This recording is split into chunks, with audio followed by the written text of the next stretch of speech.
गुरु प्यारी साथ संगत जी, आप सभी को राधा स्वामी जी।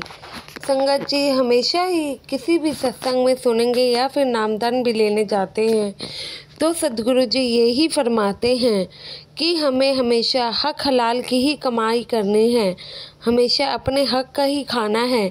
आखिर क्या मिलता है बेईमानी करने से। यह साखी एक सत्संगी की है जो कि इंडिया में सेवादार था और यह एक दिन कनाडा जाता है और वहीं रहने लग जाता है।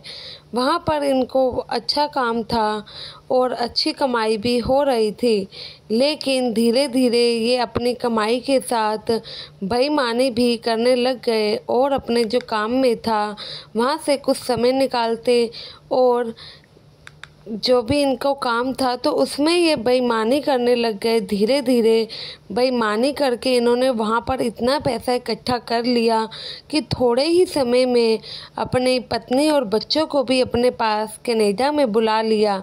इस भाई की पत्नी सत्संग घर में सेवादार थी और वहाँ इस बीवी ने शब्द सुनाने की सेवा ले रखी थी क्योंकि इनकी आवाज़ बहुत ही प्यारी थी। और जब यह बीवी कनाडा गई तो वहाँ के सत्संग घर में भी इन्होंने सेवा के लिए अप्लाई किया और वहाँ पे सद्गुरु की कृपा से वहाँ पर भी इन्हें शब्द की सेवा मिल गई। इस बीवी का बाबा जी पर बहुत ज़्यादा विश्वास था और इनके पति का भी था, लेकिन अब वक्त के साथ इनके पति का बाबा जी से विश्वास और लेना देना कम होता जा रहा था क्योंकि वे अपनी दुनिया में मस्त थे और बस पैसा और पैसा ही जोड़ने में लगे हुए थे। इस भाई ने कनाडा में उल्टे काम करना शुरू कर दिया और लाखों डॉलर भी इकट्ठे कर लिए। कनाडा में बहुत सारी जायदाद खरीद ली, गाड़ी खरीद ली, लेकिन इनकी पत्नी को जब पता चला कि इनके पति बेईमानी से पैसा कमाते हैं तो वह बहुत ज़्यादा ही दुखी हो गई और उन्होंने अपने पति की बेईमानी की कमाई को हाथ लगाना ही छोड़ दिया। वो अपने पति को तो हर वक्त समझाती कि आप जो कर रहे हो वह बिल्कुल ही सही नहीं है। हमने नामदान के वक्त सद्गुरु जी को क्या वचन दिए थे वह आप नहीं निभा रहे हैं। लेकिन यह भाई अब कहाँ समझने वाले थे, इनको तो बस पैसे कमाने का नशा चढ़ चुका था।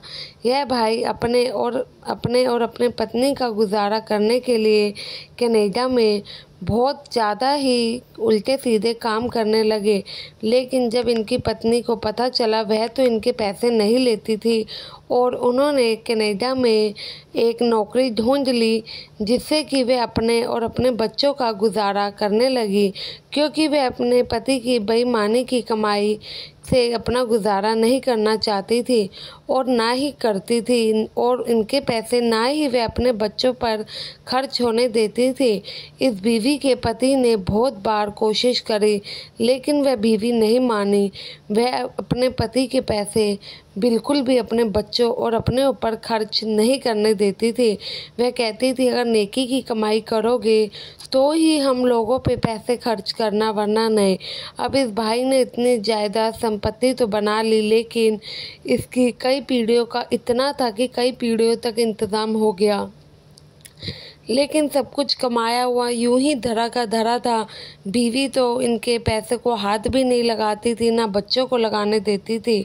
वह बीवी बाबा जी के आगे बहुत रोती थी और उनसे अरदास करती थी कि बाबा जी, इससे अच्छा तो हम इंडिया में ठीक थे, वहाँ बेशक कम कमाते थे लेकिन हक हलाल की कमाई तो घर में आती थी। अब आपके ऊपर है, हम आप ही के बच्चे हैं, अब आप ही को इन्हें सही रास्ते पर लाना है। साथ संगत जी, बाबा जी तो जानी जान होते हैं।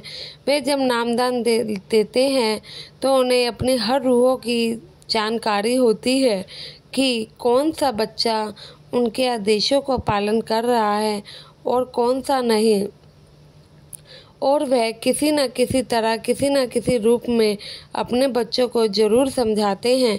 लेकिन अगर वो तब भी नहीं मानते तो बाबा जी भी सख्त हो जाते हैं।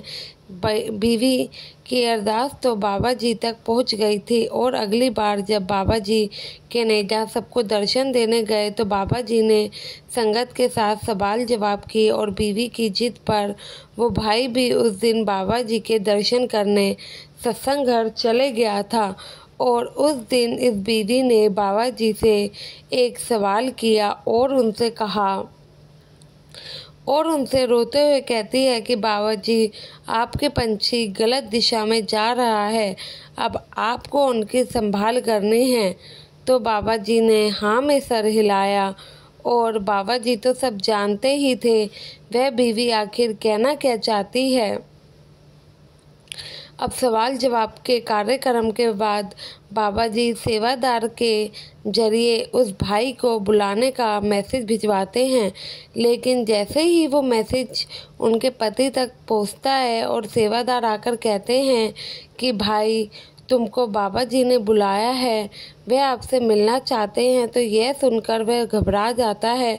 आखिर ऐसा क्या हो गया जो खुद सद्गुरु जी ने मुझे बुलाया है। वह घबरा तो जाता है, लेकिन घबरा कर चले जाता है। तो भाई बाबा जी के सामने गया तो बाबा जी ने अपनी जेब से 1 रुपये का सिक्का निकाला और कहा, ये लो बेटा, यह कोई मामूली सिक्का नहीं है। इस सिक्के को तुम हमेशा ही अपने पास रखना। जब तक यह सिक्का तुम्हारे पास रहेगा, तुम्हारी धन दौलत जायदाद इतनी बढ़ती जाएगी कि जितनी तुमने सपनों में भी नहीं सोची होगी, और तुम्हें किसी चीज़ की कमी ना रहेगी। अब यह भाई पहले से ही पैसों का लालची तो बन गया था, तो इसने एकदम से बाबा जी से सिक्का ले लिया और बहुत ज़्यादा खुश होता है। बाबा जी का शुक्र अदा करने लगता है और कहता है कि बाबा जी, इस सिक्के को मैं अपने पास हमेशा ही रखूँगा और इसकी संभाल करूँगा। तो बाबा जी कहते हैं, ये तो बहुत ही अच्छी बात है, लेकिन मैंने जो तुम्हें ये सिक्का दिया है, इसको तुम्हें वापस भी देना होगा। तो वह भाई कहता है कि बाबा जी, आप जब और जहाँ बोलोगे मैं ये सिक्का आपको लौटा दूँगा। बताइए, यह सिक्का मुझे कब आपको लौटाना होगा। तो बाबा जी कहते हैं, इस सिक्के को तुम अगले लोक में मुझे लौटा देना। और वह भाई इतना खुश था कि उसने बाबा जी की बात को ध्यान से ना सुना ना ही समझा, सीधा हाँ बोल दिया और यह भी नहीं सोचा कि बाबा जी आखिर कहना क्या चाहते हैं। सीधा हामी भरता है और घर को निकल जाता है। घर आकर बड़ी ही खुशी से अपनी बीवी को बताता है, ये देखो, आज सत्संग घर में बाबा जी ने मुझे ये सिक्का दिया, इससे मेरी धन दौलत और बढ़ती जाएगी। तो बीवी कहती है, ऐसा कैसे हो सकता है। वो कहता है, नहीं, दिया है और बाबा जी ने को मैंने कहा है कि यह सिक्का मैं अगले लोक में उन्हें लौटा दूंगा। तो वह बीवी कहती है और हंसने लगती है पहले तो, और कहती है, तुम उन्हें वह काम बोल के आए हो जो दुनिया में कोई भी नहीं कर सकता। तो वह आदमी कहता है, मैं समझा नहीं, आखिर तुम कहना क्या चाहते हो। तो वह बीवी बताती है कि इस दुनिया से क्या कभी कोई भी कुछ भी लेकर गया है।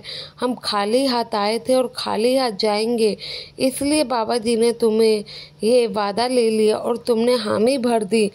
इस दुनिया से जब कोई कुछ लेके ही नहीं जा सकता, तो तुम ये सिक्का कैसे लेकर जाओगे और कैसे उन्हें लौटाओगे। और बीवी कहती है कि अब तो समझो वे कहना क्या चाहते थे। जब हम खाली हाथ आए हैं, खाली हाथ जाएंगे, हमें किसी चीज़ का लालच नहीं है। आप अगर कम भी कमाओगे तो हमें चलेगा। तो इतनी जायदाद दौलत क्यों बेईमानी से आपने जोड़ी है, ना वो आपके बच्चों के काम आएंगे, ऊपर सिर्फ और सिर्फ हमारे कर्म जाते हैं। आप जब अपने कर्मों की बोझ की टोकरी लेकर जाओगे तो क्या जवाब दोगे उन्हें। क्या कोई आपके कर्म कम करने वहाँ पे आएगा, या मैं या तुम्हारे बच्चे आएंगे जिनके लिए तुमने इतना धन दौलत जोड़ा है। कोई नहीं आएगा। कर्मों का बोझ ना बढ़ाएं और जिनके साथ आपने बेईमानी करी है उनको उनका पैसा ब्याज समेत लौटा दे। शायद आपके कर्मों का बोझ कम हो जाए और बाबा जी आपको बख्श दे। आपको इस 84 से भी शायद मुक्ति मिल जाए, क्योंकि धोखाधड़ी करके आज तक कोई खुश नहीं रह पाया है, तो आप कैसे रहेंगे। इस तरीके से वह बीवी अपने पति को समझाती है और उनकी बात सुनने के बाद वह समझ भी जाता है। तो साथ संगत जी, हम भी इसी आदमी की तरह बस इकट्ठा और इकट्ठा करने में लगे हुए हैं।